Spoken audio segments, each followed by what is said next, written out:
To Charles Cowden Clarke by John Keats. Oft have you seen a swan superbly frowning, and with proud breast his own white shadow crowning. He slants his neck beneath the waters bright so silently, it seems a beam of light come from the galaxy. Anon he sports, with outspread wings the Naiad Zephyr courts, or ruffles all the surface of the lake in striving from its crystal face to take some diamond water drops, and them to treasure in milky nest, and sip them off at leisure. But not a moment can he there insure them, nor to such downy rest can he allure them. For down they rush as though they would be free, and drop like hours into eternity. Just like that bird am I in loss of time, whene'er I venture on the stream of rhyme. With shattered boat, or snapt, and canvas rent, I slowly sail, scarce knowing my intent, still scooping up the water with my fingers, in which a trembling diamond never lingers. By this, friend Charles, you may full plainly see why I have never penned a line to thee, because my thoughts were never free and clear, and little fit to please a classic ear, because my wine was of too poor a savor for one whose palate gladdens in the flavor of sparkling helicon. Small good it were to take him to a desert rude and bare, who had on Baiai's shore reclined at ease, while Tasso's page was floating in a breeze that gave soft music from Armida's bowers, mingled with fragrance from her rarest flowers. Small good to one who had by Mulla's stream fondled the maidens with the breasts of cream, who had beheld Belphoebe in a brook, and lovely Una in a leafy nook, and Archimago leaning o'er his book, who had of all that sweet tasted and seen, from silvery Ripple, up to beauty's queen, from the sequestered haunts of gay Titania, to the blue dwelling of divine Urania. One, who, of late, had ta'en sweet forest walks with him who elegantly chats, and talks the wronged Libertas, who has told you stories of laurel chaplets, and Apollo's glories, of troops chivalrous prancing through a city, and tearful ladies made for love, and pity, with many else which I have never known. Thus have I thought, and days on days have flown slowly, or rapidly, unwilling still for you to try my dull, unlearned quill.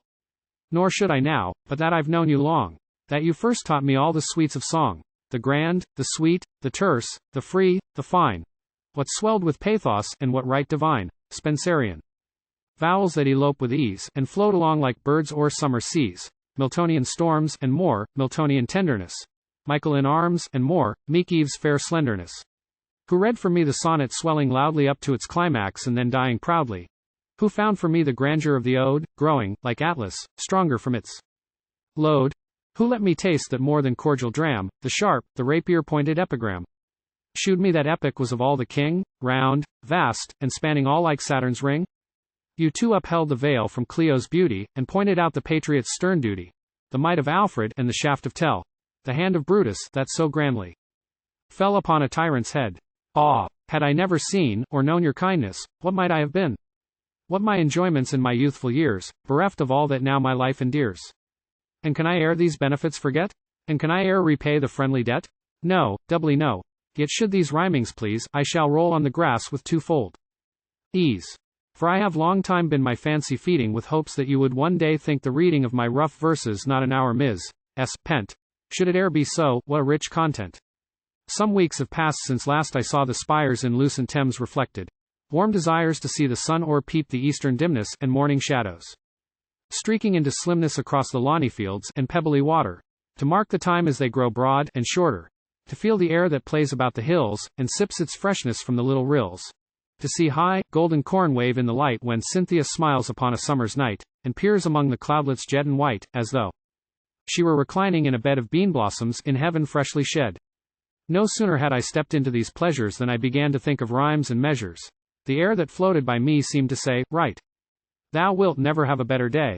And so I did. When many lines I'd written, though with their grace I was not oversmitten, yet, as my hand was warm, I thought I'd better trust to my feelings, and write you a letter.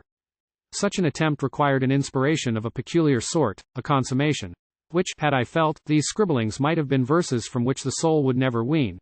But many days have passed since last my heart was warmed luxuriously by divine Mozart, by Arne delighted, or by Handel maddened, or by the song of Aaron pierced and saddened. What time you were before the music sitting, and the rich notes to each sensation fitting. Since I have walked with you through shady lanes that freshly terminate in open plains, and revelled in a chat that ceased not when at night fall among your books we got.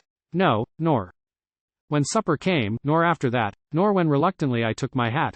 No, nor till cordially you shook my hand midway between our homes. Your accents bland still sounded in my ears, when I no more could hear your footsteps touch the gravelly floor. Sometimes I lost them, and then found again. You changed the footpath for the grassy plain. In those Still moments I have wished you joys that well you know to honor. Life's very toys with him, said I, will take a pleasant charm. It cannot be that aught will work him harm. These thoughts now come o'er me with all their might. Again I shake your hand, friend Charles, good night.